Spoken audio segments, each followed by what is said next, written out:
A todos los que nos ven y nos oyen a través de nuestros canales de YouTube y Spotify, en este espacio de conversación Conexión Tabancura, les damos la más cordial bienvenida. En un mundo de alta complejidad para la tarea de educar, que algunos califican de crisis o de emergencia, queremos seguir profundizando para tener luces más claras en este apasionante desafío que es la educación, sobre todo en la etapa escolar. Y para conversar sobre la importancia del deporte en la formación, recordamos nuestro colegio tiene ese sello profundo, diría yo, del espíritu deportivo. Nos gloriamos, entre comillas, de haber sacado tantos deportistas, quizás no de elite, pero sí generaciones y generaciones de buenos competidores en atletismo, fútbol, rugby, básquetbol. Aquí tenemos hoy con nosotros a don Jaime Fillol, leyenda del deporte nacional. No necesita mayor presentación. Igual voy a decir unas cosas de una pequeña reseña biográfica para quizás los auditores más jóvenes, sobre todo. Don Jaime Fillol Durán es uno de los deportistas más destacados en la historia de Chile. Y un ex tenista reconocido en las canchas más importantes del mundo. Nació en Santiago el 3 de junio de 1946 y comenzó a jugar tenis a los 12 años en el International Sporting Club. Eso es Viña, ¿no? O acá en Santiago. El Internacional, ahí está en Bellavista. Bellavista, sí. Se graduó en la Universidad de Miami en 1969, donde ingresó al Salón de la Fama. Fue el mejor tenista chileno durante la década de los 70, alcanzando el puesto número 14. Esta mañana conversaba con don Mario Ulloa en la puerta, que es nuestro coordinador general, y también me hizo, le conté que íbamos a tener esta entrevista, me dijo, número 14 me dijo, de la ATP. Eso fue en 1974. Ganó 24 títulos en su carrera, 8 en individuales y 6 en dobles. Fue miembro fundador y uno de los primeros presidentes de la Asociación de Tenistas Profesionales ATP. Representó a Chile en la Copa Davis desde 1969 hasta 1983, siendo parte del equipo mítico que llegó a la final en 1976, donde cayó ante Italia. Estaba Panatta, ¿cuál era? Eso me suena, Panatta y el otro... Barazzuti, Bertolucci y Zuccarelli. Y eso era con Patricio Cornejo. Patricio Cornejo, Velus Prayú y mi hermano Álvaro. Su hermano Álvaro. Bueno, después de retirarse del tenis, fue director de la carrera de Educación Física en la Universidad Andrés Bellos y desde el año 2021 es director del Instituto de Deporte y Bienestar de la misma casa de estudios. Bien, yo voy con la primera pregunta, Benjamín. Hoy está Benjamín Prieto, subdirector de formación del colegio, y también tiene a su cargo el deporte en el colegio, con el equipo, por supuesto, de Marcelo Orellana y otros profesores. Y quería partir presentando el libro Huellas en la Arcilla, ¿bien? Que está editado, ediciones de La Lumbre, Universidad Andrés Bello. Y en ese libro cuenta que su padre, sin ser deportista, lo apoyaba convencido del valor educativo del deporte. Y esa es mi pregunta, ¿cuál es ese valor educativo del deporte? Bueno, primero que nada, gracias por la invitación de estar aquí en este podcast dentro del Colegio Tabancura. Hacer mención que mi hijo Jaime, él se matriculó en el Colegio Cordillera porque ya no había más cupos acá en el Colegio Tabancura hace muchos años atrás. Así que él se inició acá, en el colegio, acá en este espacio. Efectivamente. Sí, y luego terminó, porque vivimos 9 años fuera del país, y terminó con el mismo curso en el Colegio Cordillera. Yo no sabía ese detalle, no tenía esa... bueno saberla. Y Jaime, bueno, Jaime vive ahora en Nicaragua con su esposa Renata y está, bueno, siempre recordando mucho al Colegio Cordillera, así que yo me siento de cierta manera en casa aquí también. Imagínate. Sí. Tantas veces viniendo a la Gualtata de 1500 a dejar Ajá. Sí.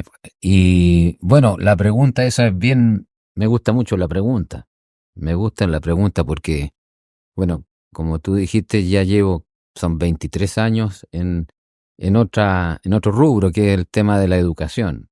Y curiosamente, al poco tiempo de estar ahí ya metido y entendiendo un poco, me di cuenta que veía más o menos los mismos problemas que yo veía en el deporte, los veía en la educación.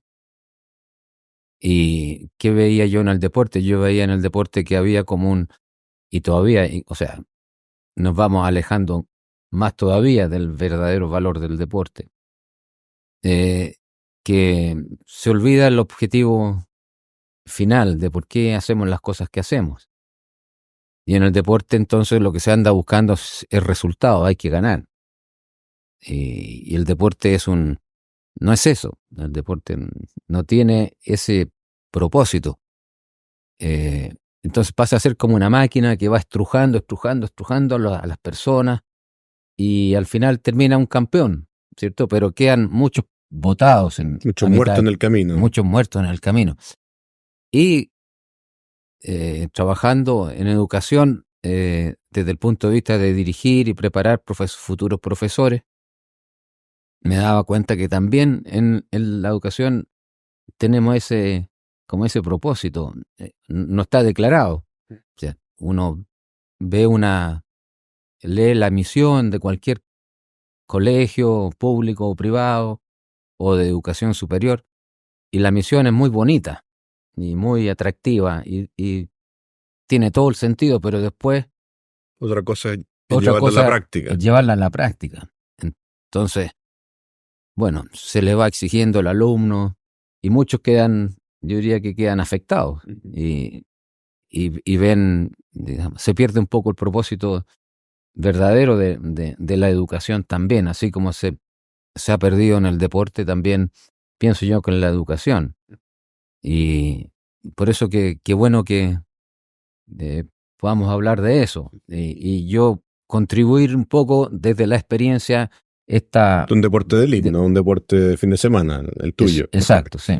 Uno diría que efectivamente que es un deporte que nunca va a ser masivo. Intentamos los tenistas de que sea bien masivo, pero nos damos cuenta que es una batalla muy difícil por las características competitivas del tenis. Y si no es ganar, ¿cuál es el objetivo? ¿No es cierto? Sí. Del deporte. Bueno, lo que yo recuerdo, y obviamente lo puse en el libro, que mi papá, en un momento en que yo gané un campeonato, cuando yo tenía 15, 16 años, que me permitía pasar de categoría, desde la categoría de honor. En ese tiempo los menores jugaban con los adultos porque no habían programas de menores. Y yo pasaba, al ganar ese campeonato, a la categoría de escalafón nacional, que es la categoría más alta en el tenis en Chile. Con la primera división del fútbol. Correcto. Y teniendo 16 años. Y mi papá me dijo, Jaime, tú tienes que tener presente siempre que el deporte no es un fin, es solamente un medio. Y bueno, yo recuerdo que de haberle dicho, sí, papito, sí, gracias. Pero nunca me cayó bien la chaucha, es decir, ¿qué quiere decir todo eso? Y después más adelante empecé a darme más cuenta, cómo o sea, puedo contar también cuando realmente me cayó la chaucha, pero... ¿Y cuándo? Sí, es posible. Sí, bueno, o sea, es posible porque no se me olvidó eso. Esto es debe haber sido en el año 72 o 73, en Wimbledon. Avancé, había ganado la primera vuelta, la segunda vuelta, estaba jugando la tercera vuelta, me tocaba contra Ken Rosewall, que era un tenista australiano muy bueno, de los mejores de la historia del tenis australiano, mayor que yo, unos 8 o 10 años mayor que yo, y yo ya estaba metido ya tenía buen ranking. El ranking ATP aparece el año 73, pero ya antes había un ranking y yo estaba bien arriba en ese ranking y pensaba que ya era mi turno, o sea, que tenía que ganarle a este señor. No, ya me había ganado antes una o dos veces y ahora allá aquí en Wimbledon la tercera era mi turno. Y recuerdo perfectamente porque era en los días de mitad de semana, pero coincidía con la fiesta de San Pedro y San Pablo. Y entonces yo siempre traté de mantener una relación cercana con la iglesia me preocupaba de ir a misa los domingos por lo menos. Pero aquí era un festivo importante y entonces yo recuerdo ir caminando a la iglesia del oratorio de San Felipe Neri, que queda en Knightsbridge, y ya rezando, pidiéndole a Dios, a Jesucito, esta vez Ahora sí. me toca, ahora sí. Y la misa, todo entero, todo, o sea, ya venía yo al día siguiente a jugar el partido, ya casi asegurado, porque cómo no Más encima recé. sí. Y la cosa es que el partido me volvió a ganar, me sacó la mugre de nuevo. Entonces yo tenía que darle un poco de vuelta aquí cómo es la cosa, porque cómo es posible, ¿no es cierto? Sí, que Roswell rezó más que yo. ¿Cómo fue? Y ahí entonces de a poco fui dándome cuenta que eso es lo que mi papá me estaba tratando de alertar, de que eso va a pasar, de que Dios no te va a estar, te va a estar escuchando, pero son sus tiempos y sus decisiones. Y uno tiene que aceptarlas, ¿cierto? Y no reclamar. Entonces, sí, pues efectivamente, porque en el fondo, ¿qué significaba ganarle a Roswell? Ya que yo avanzaba a la cuarta vuelta, mejor ranking, pero ¿Para qué? ¿para qué? ¿Para Sí. qué? Y entonces ahí me di cuenta que, bueno, el propósito es mucho más grande, pues mucho más, además, el premio es mucho mayor. Claro, Entonces, si entiendo bien, que el fondo del deporte te divierte a ser más virtuoso, mejor persona, exacto. llevar bien los fracasos, más resistente a la adversidad, y a veces una derrota mucho más valiosa que un triunfo. Bueno, precisamente. Para la vida, Sí, para exacto. el largo plazo, no Sí. el corto plazo. Claro. Bueno, después me tocaron varias situaciones también, con la final de la Copa Davis, Claro, ha sido durísimo eso. era importantísimo, y jugando acá en Santiago, Claro, y la perdimos en la final. Pero entonces, eso me ayudó a disfrutar más después, el hacer el tenis. O claro. sea, porque si realmente mi objetivo final no es ganar el campeonato, sino que mi objetivo final es, bueno, la vida eterna, ¿cierto? Tener la alegría, la confianza de estar cercano a Dios y sentir todo ese tremendo beneficio, ¿no es cierto? Que yo creo que me fue ayudando, bueno, en todas las cosas que he vivido. Entonces, obviamente que el premio es mucho mayor. Bueno, Eso con la educación. No, me parece, nosotros lo vemos, Benjamín, ¿no es cierto?, tantas veces en los campeonatos de atletismo, quizá un chiquillo entrenado durísimo y quiere mejorar su marca y llega al estadio, llega al campeonato y no solo la mejora, sino que no da tres nulos, Sí. los tres nulos. 3 nulos, sí. Y Bueno, uno lo ve ahí después destrozado. en los Juegos Olímpicos también. En los Juegos Olímpicos y trata después de nulos, consolarlo, sí. Y bueno. Claro, porque hemos aprendido que eso sí, que ese consuelo, en el momento no hay que decirle nada, porque lo último que quiere es decirle, mire, es para mejor. Sí. Pero después conversando con ellos, uno les hace ver y también se dan cuenta de que quizás lo mejor que le pudo haber pasado en ese momento es haber perdido esa final, es no haber ganado ese campeonato, porque también le da motivación e impulso para continuar, seguir trabajando. les mantiene una meta en el horizonte y no lograrlo todo al tiro, porque bueno, la vida tampoco es así, de que las cosas uno las va alcanzando de a poco, ¿no? Y también hay otros muchos buenos también, porque y así no soy el único bueno. No, exacto. O sea, hay mucha gente trabaja, mucho que le va a ganar al otro. mucho que rezan más.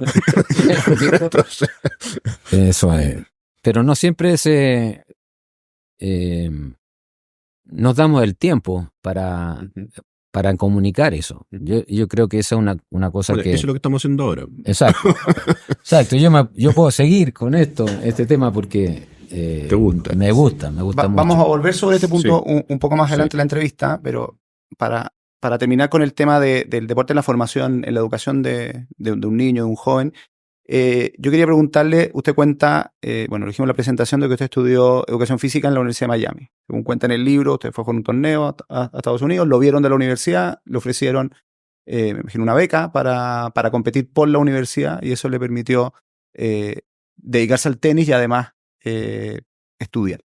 Y esa experiencia que tiene usted no solo, bueno, uno la conoce de Estados Unidos, se ve incluso en muchas películas, estoy recordando una, Rudy. Sí, la típica de fútbol americano, Notre Dame.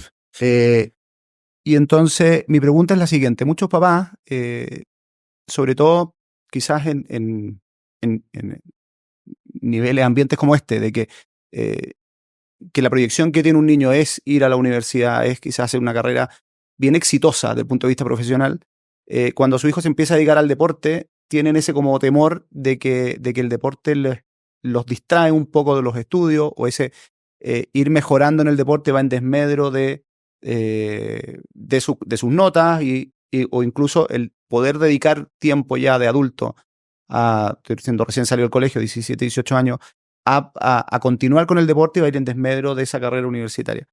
Y es algo que yo, por ejemplo, siempre he admirado de Estados Unidos, que te da esa posibilidad, porque pienso, te decía recién, todos los que quedan en el camino, pienso que los que quedan en el camino en este caso tampoco quedan tan botados en el camino, porque quizás no llegaron a ser campeones, quizás no alcanzaron a jugar profesionalmente, pero tienen una carrera universitaria, tienen un título universitario en el bolsillo que les va a acompañar toda la vida. Entonces, quiero que nos cuente, o Pepile si nos puede contar cómo fue esa experiencia de dedicarse profesionalmente al deporte, pero estudiando en la universidad, y si es posible eso hoy en día, o el deporte está tan competitivo que esa vuelta larga que uno puede pensar de me voy a demorar quizás más en llegar al profesional, pero habiendo estudiado, hoy día todavía es posible. Sí, yo diría que Estados Unidos, bueno, y Canadá también ha seguido más o menos el mismo modelo americano. Yo creo que Norteamérica es el lugar donde se da esa oportunidad y se da bien. O sea, no, es decir, hay muchos problemas también éticos y cuestiones que están discutiendo todo el tiempo en cuanto a las becas y cómo se eligen a los jugadores y cómo hay una cosa que está bien, no voy a decir corrupta porque no sabría decirlo si esa es la palabra apropiada, pero que sí se cuestiona que incluso en un deporte a nivel amateur como es el universitario ya no es tan amateur y hay algunos que se benefician más que otros, pero se puede hacer. Incluso uno de los hermanos de Nicolás, Jarry, Diego, empezaría el tercer año en la universidad y con una beca buena tiene por jugar al tenis. Entonces, él quiere ser tenista también, a él le gustaría ser tenista también, pero no siguió el mismo camino de su hermano porque, bueno, distintas razones. Los niños son, bueno, todos somos distintos, pero la familia, obviamente, tratando de apoyarlo a él, así como apoyó a Nicolás. Ahí hay dos ejemplos que son bien distintos. Uno que vio que realmente a él le gustaba tanto y estaba en condiciones de intentar profesionalmente y no postergarlo. Yo quiero hacer eso. Le dijeron que bueno. Ahora el otro hermano, él no pidió eso, sino que lo pensaba, lo maduraba y bueno, el sistema americano me permite hacer las dos cosas y así voy más seguro. Demos la vuelta larga. Claro. Pero los otros en Europa eso no se... El desarrollo deportivo de Norteamérica es distinto. No es el tradicional que nosotros conocemos del Comité Olímpico, del apoyo del gobierno, que se da en el resto del mundo, donde o es el Estado que pasa la plata, o hace todo el desarrollo deportivo, o son los clubes, asociaciones y federaciones. Y los colegios ayudan un poco, las universidades ayudan un poco, pero Entonces hay otra manera de hacer el deporte en el resto del mundo. En eso, Chile más o menos sigue el modelo europeo.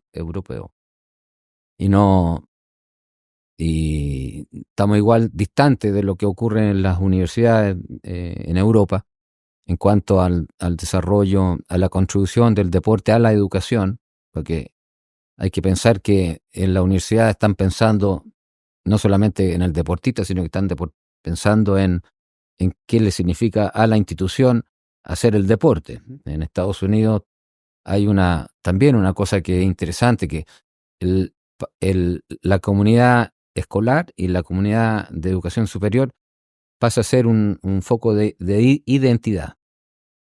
El tipo es fanático de su institución. De la Universidad de Miami Hurricanes, y el pueblo entero está detrás de eso. Entonces, tiene también otras cosas que son provechosas para la universidad, porque significa reputación. Y reputación es más recursos, más apoyo, endowment, entonces resulta que es una cosa virtuoso, ¿no es cierto? En ese sentido. Virtuoso. En el caso mío, mis padres, ellos no hicieron deporte, ambos, bueno, mi mamá fue químico farmacéutica, mi papá fue abogado, y trabajaron, tuvieron 8 chiquillos, y pensaban que tenían el conocimiento de que era bueno para nosotros, los niños, hacer deporte. Eso lo veían bien. Una intuición. Una intuición, sí. Bueno, mi papá era fanático de la Católica porque estudió Derecho en la Católica, y incluso a mi hermano Hernán, mayor que yo, y a mí, y creo que aún mi hermano Esteban, en ese tiempo, cuando éramos chicos, nos llevó a probarnos al fútbol de la Católica. Nos llevó al Estadio Independencia para que conociéramos y viéramos. Bueno, no quedamos. Menos mal. No sé si menos mal, no podría decir. No, es cierto. La cosa es que ellos veían un valor más allá de pasarlo bien. Veían que aquí esta cosa es buena para ellos, y cuando llegó el momento en que yo tuviera que decidir si seguía jugando tenis o iba a la universidad, yo le pedí un año libre para dedicarme al tenis, porque yo terminé el colegio bien temprano, a los 16 años había terminado el colegio en el Luis Campino, y luego le pedí un año para jugar tenis, porque me gustaba. Así nomás, no era más enredado que eso. Y mi papá dijo, bueno, acuérdate que tienes que también preparar tu bachillerato, que era lo que se daba en ese tiempo, y así que, ya, bueno, pasó el año y había que postular ahora. Postulé a arquitectura en la Católica y en la Chile, y postulé a educación física en la Universidad de Chile.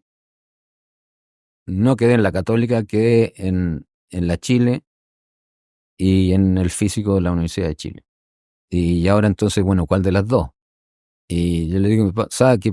Yo, ese año en que me dediqué a jugar tenis, me disparé, avancé mucho.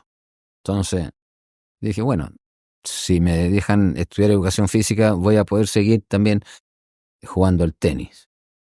Pero realmente no fue tan así, porque en el físico de ese tiempo yo tuve dos asignaturas en que una me reprobaron el laboratorio por faltar al laboratorio, y faltaba yo con excusas justificadas, digamos. No era por flojera. No era por flojera, con carta de la Federación de Tenis. Bueno, el profesor no entendía eso, y eso que era educación física. Y la cosa es que yo fui a Miami a competir a ese campeonato importante, sabiendo que tenía que volver a terminar estos 2 ramos y que me daban la oportunidad de hacerlo en enero. Y me quedé allá. Llamé a mi papá y le dije, ¿qué hago? Me gustaría quedarme acá, ¿qué piensas? Y mi papá me dijo, No, si tú piensas que está bien eso, feliz, muy, muy bueno. O sea, siempre tenía esa comunicación bien con mi papá, transparente. Bueno, mi mamá obviamente que también participaba, pero la llamada era de mi papá. Y así que yo me quedé, de cierta manera, marcado con esa experiencia muy buena, en el caso mío. Y después, mi hijo Jaime, que me enseñó al comienzo, él también quiso jugar tenis. Dijimos, bueno, está bien, pero yo pienso que a lo mejor debe ir a probar en la universidad primero. Sí, también me parece. Entonces él también consiguió una beca en la Universidad de Florida International, en Florida, y ahí terminó la universidad y intentó jugar y avanzó bastante, llegó hasta rankeado 400 en singles y en dobles 150, pero se dio cuenta que no había mucho más que avanzar. Así que dijo, hasta aquí más llego, se puso a trabajar y después se casó. Así que también viví la experiencia de uno que no le fue bien, por decirlo así, ¿cierto? En los temas. Y eso que no fue relativamente, uno diría, hoy 400 personas, bastante bueno. Y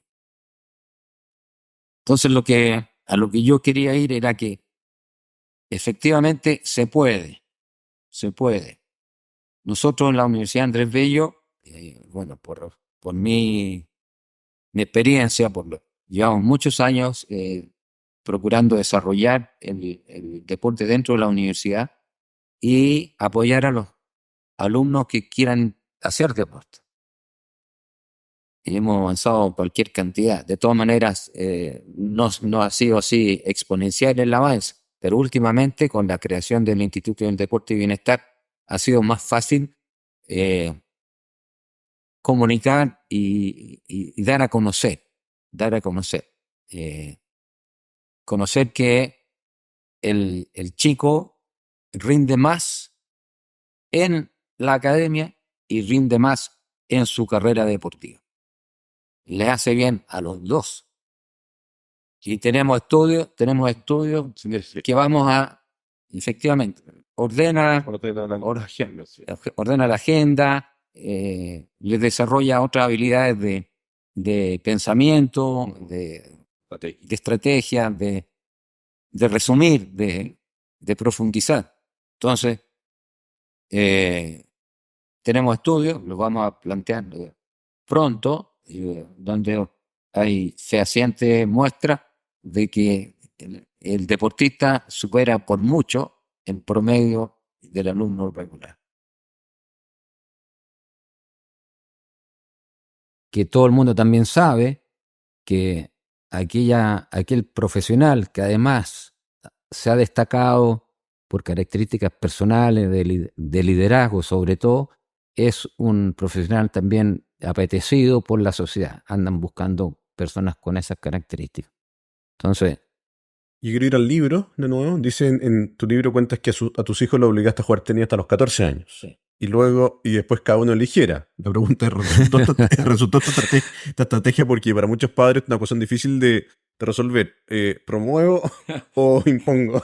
Y como siempre el deporte sirve como analogía de lo que es la vida y también la transmisión de la fe. Promuevo, impongo. Entonces, ¿cuál es la experiencia del deporte? Y sí, bueno, es un poco la pregunta, ¿no? Promover, imponer.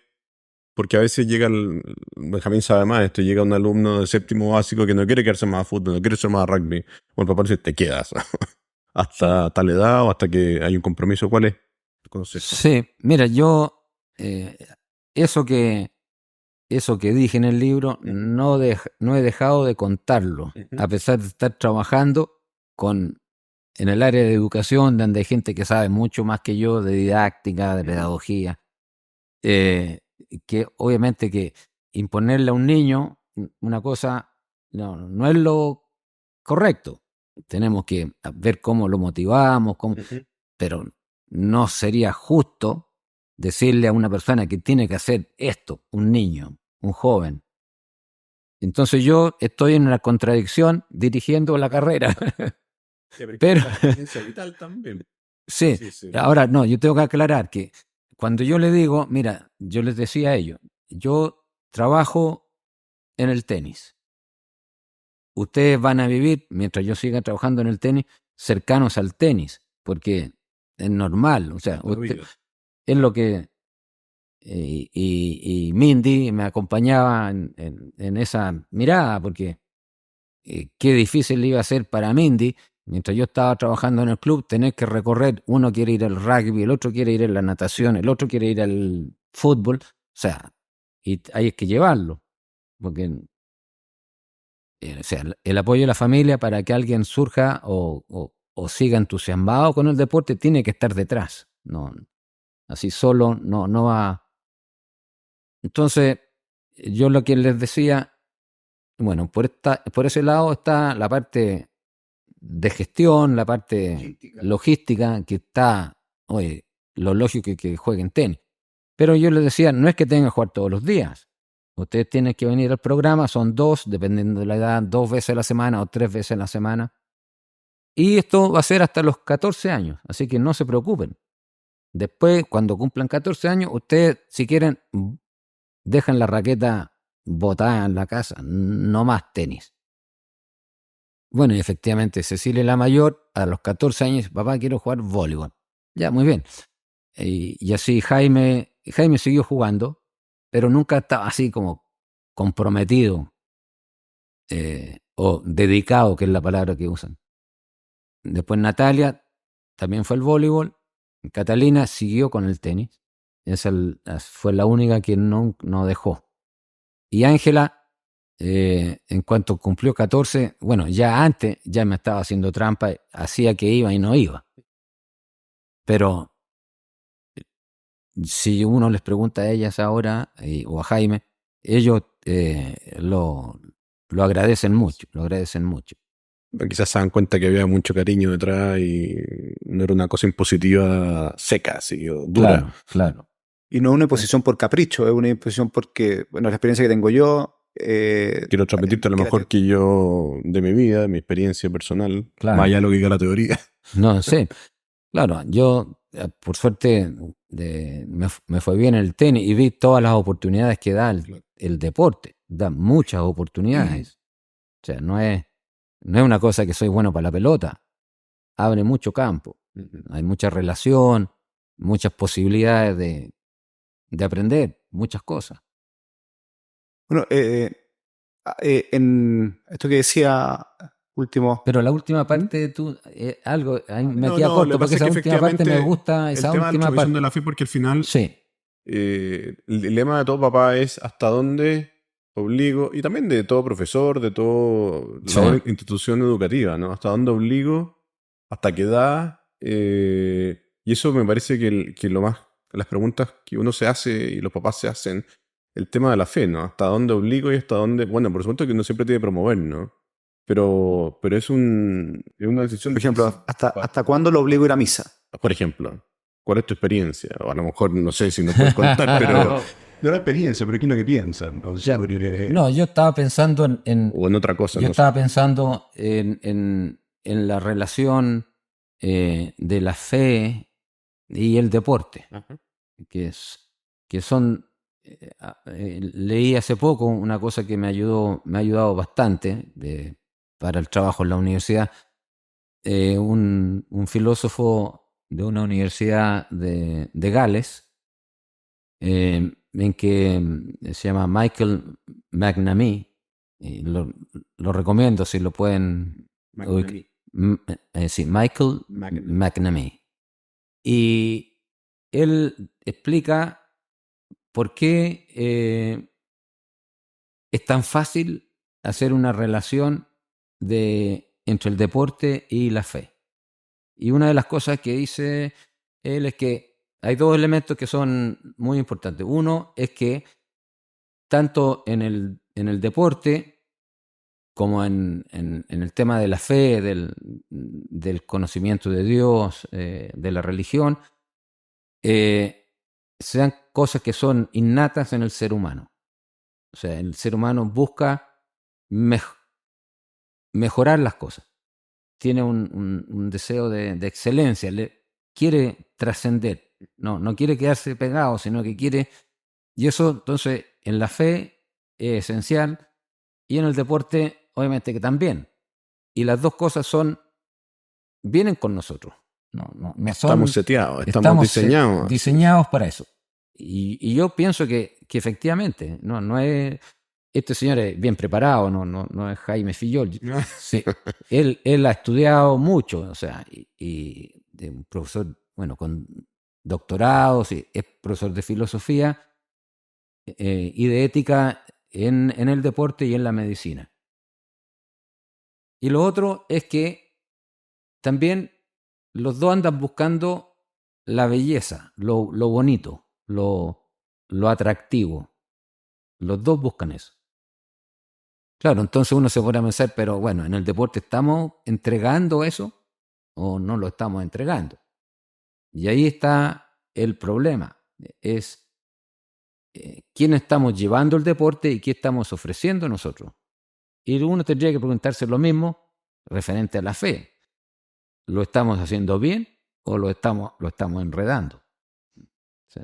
Porque si son dos cosas que nosotros nacemos con eso, deberán ir avanzando con facilidad. O sea, entonces yo me pregunto, en el deporte estamos preocupados de la parte ética, de la parte estética del deporte. Y obviamente que hay muchas cosas negras, malas. Nosotros acá en Chile, muchas veces me toca a mí que me invitan a un club o a hacer una clínica o algo, llego al club y las canchas malas, las redes tienen hoyos, o sea, mal hecho. Uno va a ver un entrenamiento de un equipo de fútbol o uno que de hockey y los papás están detrás de la reja, no tienen dónde sentarse ni dónde conversar con el otro. Es toda una cosa, nada que ver con esto de hacer las cosas estéticamente y éticamente bien, que es lo que uno anhela. Entonces, bueno, esa es una de las cosas que estamos tratando de hacer con el Instituto del Deporte y Bienestar. De ahí surge el término bienestar, porque tratando de decir que el deporte no es salir campeón, sino que tiene que ver con más, sí, es más integral, es más de fondo. Claro. ¿Tú crees? No, seguir con ese, Sí. ya que tocamos el tema de la fe. La fe, bueno, siempre ha sido un pilar fundamental en su vida. En el libro cuenta, por ejemplo, lo importante llegando solo a Miami, cómo ese contacto con la parroquia, San Agustín, a veces se llama la parroquia. Entonces, y esto me hace pensar en esta idea de como católicos en el medio del mundo, como fermentos en la masa. San José María decía santificar todas las realidades humanas, incluso el deporte, que uno puede decir. Eso también es santificable. ¿Qué nos puede decir de esto? ¿Qué significó ya en su carrera profesional, en un mundo altamente competitivo como puede ser el tenis, en que uno no ve... Y que las finales son los domingos. Que las finales son los domingos. Sí. Usted me lo preguntaba. ¿Cómo es esa experiencia de ser católico en el circuito profesional, viajando para todos lados, con torneos como decía Santiago, que no toman en cuenta esa vía familiar, esa vía de fe de una persona, esas prioridades que uno pueda tener? Bueno, yo me di cuenta mientras estaba jugando profesionalmente. No me di cuenta antes de esa realidad como contradictoria. Pero yo sentía una necesidad de estar cerca de Dios porque solo no me la iba a poder. O sea, llegar a Miami hace, no sé, pues 60 años atrás, hay que pensar en qué es lo que veíamos nosotros hace 60 años atrás, qué conocíamos nosotros de la cultura americana. No conocíamos nada. Lo único que sabíamos era lo que veíamos en las películas. O sea, cuento yo en otras ocasiones que me lo que me pasó a mí cuando recién volaba a aterrizar en Miami, y mirando hacia abajo veía esto, no sé, pues, miles de autos estacionados en unos patios de estacionamiento.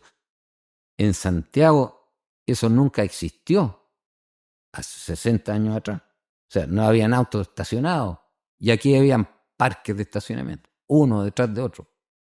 Entonces, churra, ¿dónde estoy llegando? Y así que yo sabía que la cosa era difícil socialmente, difícil, bueno, de lenguaje, voy a ser miembro de una fraternidad o no voy a ser miembro de una fraternidad.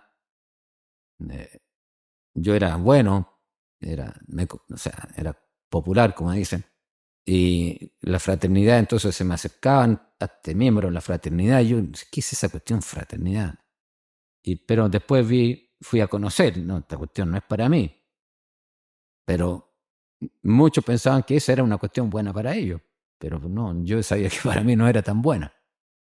Entonces, sabía que en el día pasaban muchas cosas que yo tenía que tratar de decidir.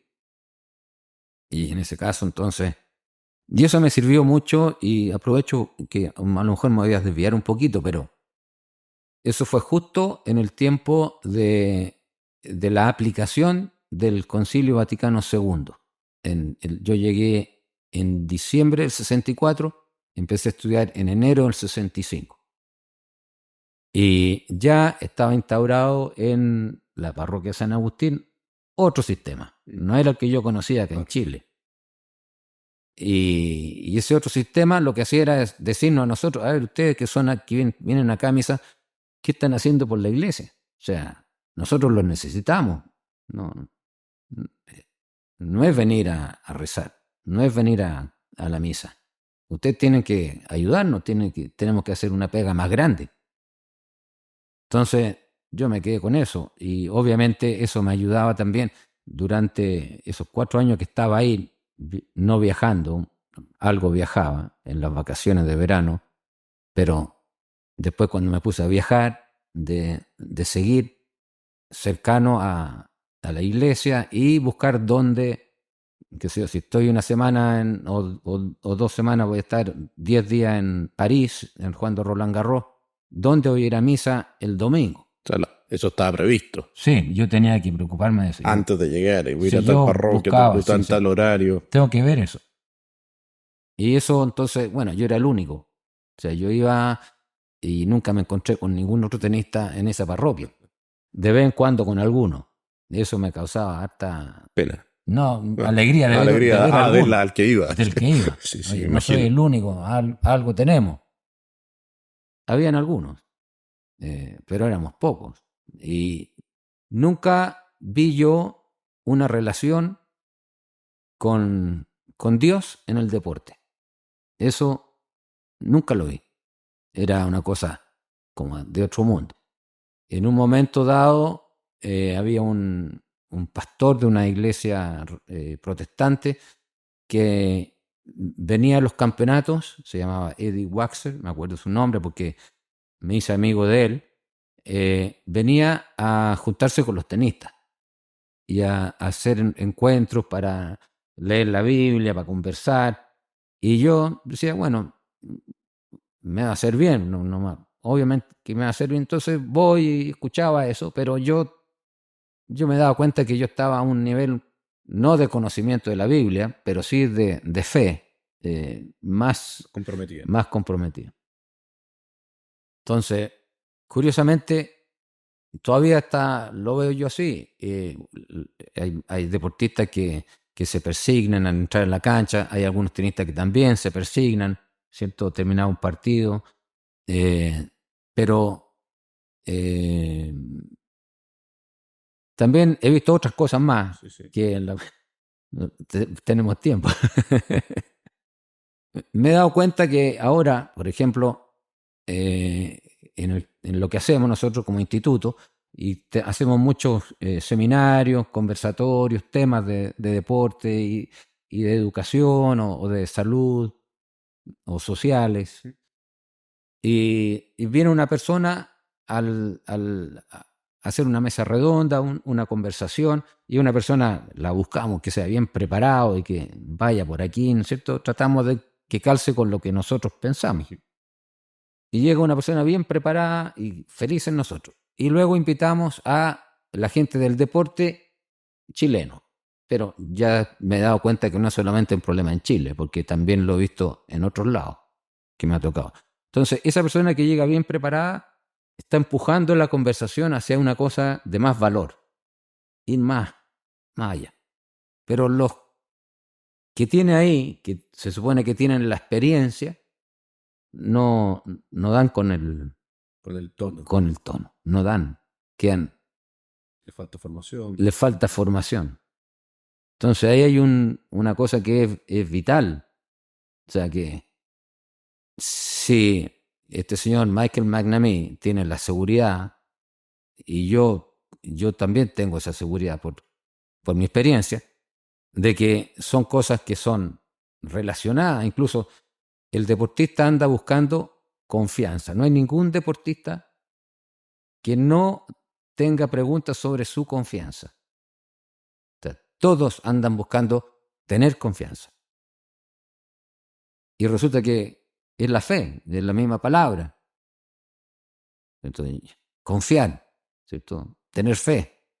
Entonces, ya incluso esa palabra que es esencial para el deportista te está diciendo, oye, hay otra cosa. Hay una conexión íntima. Exacto. Hay una cosa que va más allá de si tienes buena técnica. Sí. Va más allá si estás comiendo apropiadamente. Sí. Perdón que me acordaba cuando hablaba de los de tenistas que hace poco fue en Rozar. Hay un tenista importante que ha dado un cierto testimonio de vida familia por un lado y de fe, que es Roger Federer. Sí. En su entrevista. Yo no sé si a mí solo también, pero Bueno. en alguna entrevista sí dice que lo va y estuvo con el Papa, y también es un caballero dentro de la cancha. Sí. Ya no, está retirado, pero... Sí. Yo quería ir a una cosa que está relacionada con esto, que tiene que ver con la familia, y centrarnos en eso. ¿Cómo se logra la conciliación deporte o trabajo-familia? Porque la vida de un deportista de alta competencia, con tantos viajes, torneos, no habrá sido fácil, me imagino, tu experiencia. Y por lo que sabemos, logró formar una familia muy unida con su señora Mindy, de quien enviudó hace casi 3 años ya. Sí. Y una de las cosas que llama la atención de Nicolás Jarry, para los que no sepan, es su nieta, es esa imagen de familia. Siempre está la señora y la guagua, dos por lo menos, que uno capta, tienen en la retina esos 2 niños chicos. Y eso creo que, bueno, ¿cómo es posible? Porque también el problema de conciliación trabajo-familia es un problema para todo el mundo. Yo imagino que para un deportista de alta competición es un tremendo problema. O un desafío, llamémoslo así. Sí. No, yo creo que efectivamente es un desafío y he tenido la oportunidad de vivirlo, ese desafío bien cercano, cuando Nicolás me invitó a ser capitán de la United Cup, en donde Chile compitió en Australia, en Sydney, y le tocó con el segundo, con Santiago, y un problema de salud bien importante, y tuvieron que prácticamente unas 4 veces tuvieron que ir al médico asustado porque la temperatura, y tenía en la piel tenía no sé cómo decirlo, problemas, ¿cierto? Rash, como dicen en inglés. Y eso significaba una cosa difícil, porque andas con dos, uno enfermo, el otro está bien, y la señora tiene que estar en todos lados, y la preocupación. Y el papá también no puede desligarse del problema. Entonces, y eso obviamente que es una cosa difícil. Y después ahora en Italia, que también tuve la oportunidad de compartir harto con ellos, es un tema del día entero. Ahora, cuando yo viajaba con Mindy, alcancé a viajar con Cecilia Jaime casi todo el año, y con Natalia, en la tercera, viajamos un par de veces con los 3. Y yo sabía que era complicado, pero uno va saliendo adelante.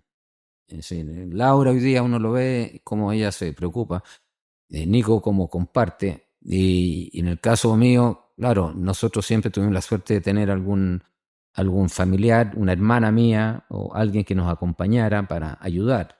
El tema de la compañía, eso es, o sea, más allá del trabajo manual o preocupación que hay que hacer, es la compañía, es la que yo pienso que es la que se requiere, alguien con quien Laura converse, se apoye, tomen decisiones, ¿cierto?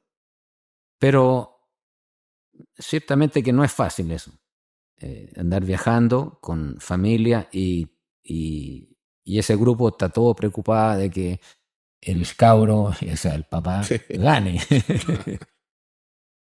O sea, pero se puede hacer, ellos lo están haciendo y no les ha ido mal.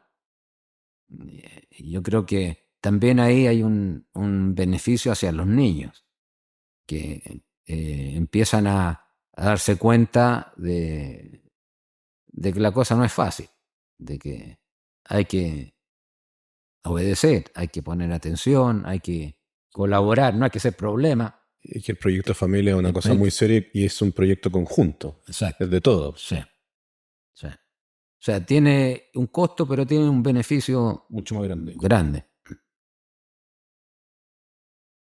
Bueno, no sé si quiere darle un consejo a los papás, alguna cosa como final. Ya estamos terminando, Sí. hemos pasado por todos los temas.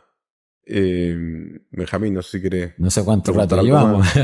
más. Llevamos 50 minutos, yo por eso... No, yo creo para terminar era eso. Si nos puede dar, bueno, muchos papás que nos están escuchando, consejos como y que quieren inculcar en sus hijos el deporte o una vida más sana. Bueno, ¿cómo consejos para inculcar el deporte en los niños? Sí, sí.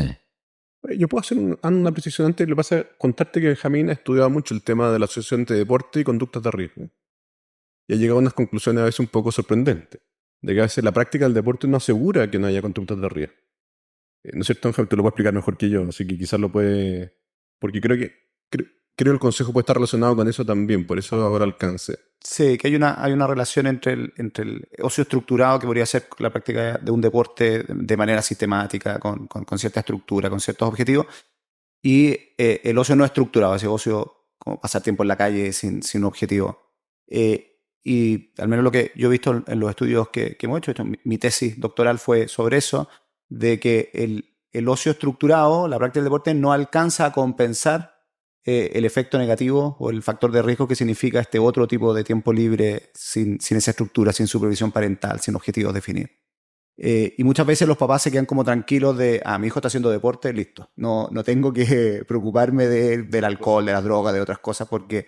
Y lo que vemos es que no. O sea, muchas veces ese mismo niño que hace deporte, precisamente porque hace deporte o lo que lo lleva a hacer deporte, ese carácter, esa personalidad, también esa persona como sensation seeking, de buscar siempre como mayores emociones, lo puede llevar también a buscar esas emociones no en el tenis o no en el fútbol, sino en el alcohol, en las drogas. Entonces, promover el deporte, pero también hay que... No basta con hacer no deporte. basta con hacer deporte. No, exacto. No, hay que tener presente que el deporte es una actividad, una manera de vivir, y esa no es que sea buena o mala, sino que depende de quiénes la dirigen, quiénes están ofreciendo ese deporte y qué está entregando en la oferta. O sea, si estamos entregando cosas malas, obviamente que va a ser malo el resultado. Y hay bastante de eso. No está un análisis, una crítica, una reflexión de los que estamos llevando el deporte, de si estamos haciéndolo bien. El deporte tiene que ser bien hecho, no puede ser mal hecho. Si mal hecho te tira para abajo, o sea, exactamente lo opuesto. Tiene que ser bien hecho. Y también hay que tener... Santo Tomás decía corruptio optimi pessima, la corrupción de lo mejor es la peor. En fin, Sí. guardando las proporciones, Sí, sí. que eso, ¿no? No, El deporte sí. parece algo tan bueno y que mal llevado puede transformarse en No, Un fardo. exacto, es totalmente negativo. Entonces hay que pensar que el deporte tiene que ser bien hecho. Los que son responsables de hacerlo son los que tienen que tener esa preocupación de que siempre sea bien hecho. No solamente el entrenador, sino que la persona. Por ejemplo, ha ocurrido que hay profesores de educación física que son contratados en un colegio y, la dirección del colegio les pide resultados. Entonces uno dice, bueno, pero eso no tiene nada que ver con el deporte. El deporte no son resultados. Y entonces, a ver, esa contradicción no hay nadie mirándola. O sea, no hay el director, incluso el director es el que pasa la plata y lo despide al profe si no consigue los resultados.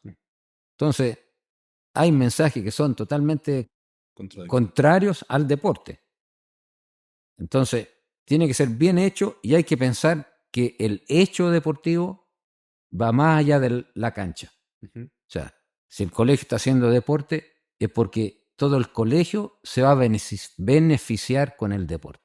No solamente los cabros que están jugando. Todo el colegio se tiene que beneficiar con el deporte. Y el deportista, obviamente, beneficiarse porque está bien hecho. Tiene que ser con esa mirada. ¿Para qué hacemos deporte? ¿Y cómo lo estamos haciendo? Son preguntas que se tienen que hacer, o sea, todos los días, prácticamente. Bueno, hay un consejo muy, muy bueno, me parece a mí, de que el papá, la mamá se fijen bien cómo está haciéndose ese deporte. No Exacto. basta con inscribir una academia de fútbol, no basta con... No, Incluso en el colegio, bueno, tratamos de que esté bien hecho y bien orientado y que no los resultados son un resultado, un proceso que si se dan bien, sí. que actualmente cuando se trabaja bien se dan. Pero si Sí. no, no pasa nada. No, nosotros Eh, conocemos bastante, nosotros en la Universidad Andrés Bello conocemos en las carreras de educación física y todo lo que hace el deporte, conocemos bien cómo funciona el deporte Claro, escolar. escolar. Ustedes, obviamente que están buscando buenos resultados, pero no están Obsesionados con el tema. obsesionados, sí. No, Ahora, Hay es que- una cosa que está como en el inconsciente colectivo del profesor de educación física, porque a nosotros que no lo hacemos así. Nosotros, al contrario, decimos, a mí nos ha costado sacarle la cabeza que no te estoy evaluando por los resultados, que te estoy evaluando por todo el proceso formativo, que eres un profesor antes que el... Sí, bueno, hay que tener siempre presente que el programa deportivo, su aporte, su contribución es en todo el proceso, no es el resultado de ganar, porque hay que pensar, pensemos en el tenis. En el tenis, todas las semanas hay solamente uno de 64 que gana, todos los demás pierden. Entonces, hay que pensar que el beneficio no es el ganar. O sea, ¿me está yendo bien porque estoy ganando? Sí, bueno, pero a lo mejor te está yendo mal porque estás ganando y estás abandonando a tu familia, no tienes ningún amigo. haciéndote un soberbio de porquería. Claro, un Y tipo en el desagradable. tenis hay un campeonato a la semana, en un deporte colectivo, no sé, el fútbol o el rugby, hay uno al semestre, hay uno al año, y son 11 por cada uno de los equipos, o sea, son, no sé, 500 Sí, que participaron un año entero y solo ganó uno. un déficit ahí en la gente que está haciendo el deporte. Tenemos que mejorar eso. Bueno, Benjamín, Jaime, muchas gracias por tu tiempo, por esta De nada. interesantísima conversación con esta leyenda del deporte nacional bueno, y que gracias a Dios no sé, coincidimos en todo de lo que estamos hablando, nuestra mirada Sí, del deporte, qué bueno. la educación, de la familia, de la fe. Así que para nosotros es un orgullo haberte tenido acá conversando Gracias en a nuestro ustedes colegio Tabancura. Gracias a ustedes por invitarme. Porque yo también tengo que aprender a comunicar toda esta experiencia. Muchas gracias. Con mucho gusto.